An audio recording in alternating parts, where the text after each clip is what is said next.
What's going on, guys? Today I want to do an overview of a pretty obsolete hunk of plastic. It's the Kodak Instamatic X35f.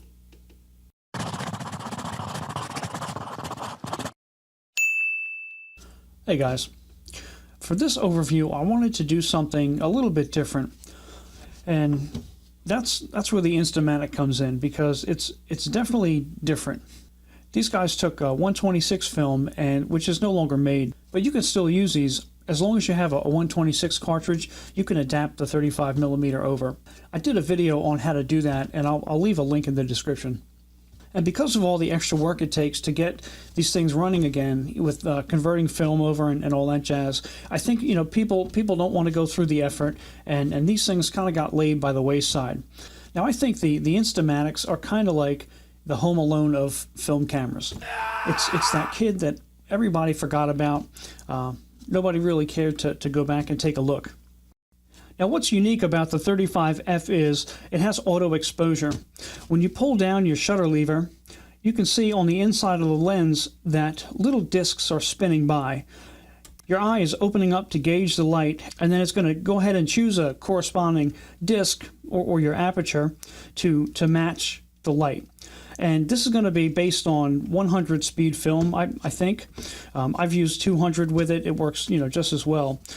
Now this is the only Instamatic model I've had. I don't believe that all of them have this auto exposure feature. Some of them are just like a fixed f8 lens.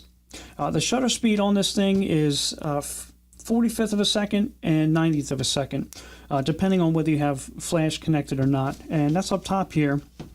And all you had is the flash cubes. You can stick in your flash cubes or your strip flash, and it would basically just be a one-time use, or you use it and you spin it. And up top here is a nifty switch that can focus for you from 2 to 6 feet, and then 6 feet to infinity. On the back side you have your shutter cocking lever. Just wind that. Now I just want to point out that when using 35mm in place of 126, you're going to have to cock that 3 times, because the frames aren't going to advance at the same rate. So you'll have to cover over the lens and then advance 2 more times, so this way you're not going to overlap everything. And I'll show you what I mean. This was my first attempt when shooting this camera. As you can see, all the frames are pretty much smashed together. So after 2 times I realized, oh, I need to change something here. So to get your frames correctly spaced, what I do is this. Okay, we have coffee. I want a picture of that coffee. Boom, I got a picture. Cover this over, wind. You should be good, but I'll do that just in case. I bet that was a wonderful picture. And then after doing that, everything lines up well. You might get a little bit of extra space between your frames, but I would much rather extra space than what we saw before, where everything's smashed together. Now to open this guy up, the release is on the bottom right corner. Just push that up, and then the door will open up. Then we take our cartridge, and it's just like a jumbo 110. Pop that sucker in there, and you're ready to rock. So I think that's why this was a super popular format, and I think it was popular for that reason, because it's really dummy proof. I mean, you slap a cartridge in and you're good. Now the exposure meter for this thing does require batteries. You can access those by taking a coin and turning that, and this door will open up. And as you'll notice, we have 2 quarters and then a CR2450 battery in there. So these just take up the space, and it honestly works really well. Go ahead and lock that baby back up. You do have a tripod socket on the bottom, and it is plastic, so don't go He-Man on it.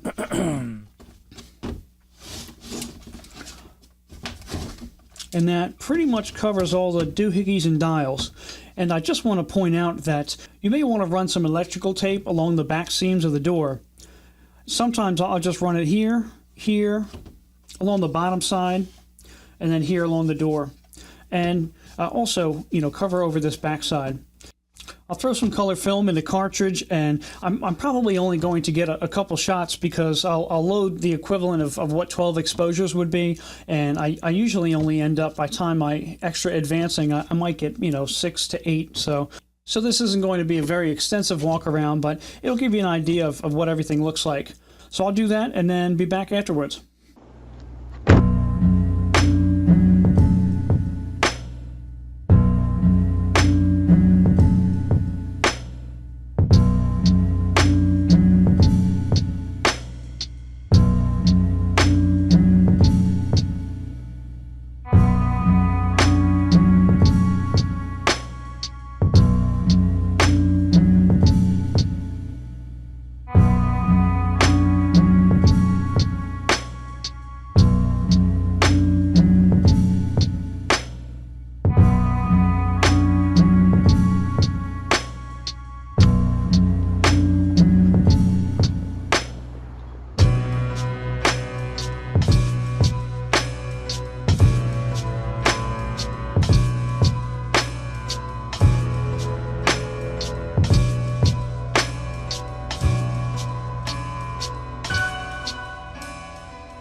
So that's about it, guys.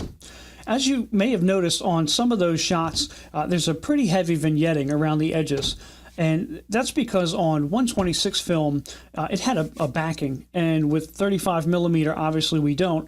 So it's going to set your film back a little bit, more so than it would be if it had that backing. So it's not going to be on the same film plane as 126 film. So you're going to have more of a vignette on that side. And I think it kind of gives a Lomo look. But I kind of like it. I think it gives like a really cool effect. And after shooting with this thing a couple times, I'm pretty surprised just how sharp this lens is. And these were popular cameras back in the day, and I think for good reason. So if you guys enjoyed this, if you could do me a favor and give it a thumbs up. And every couple days I'll come out with a new video. Some are like this, they're overviews, and others are like how-tos, stuff like that.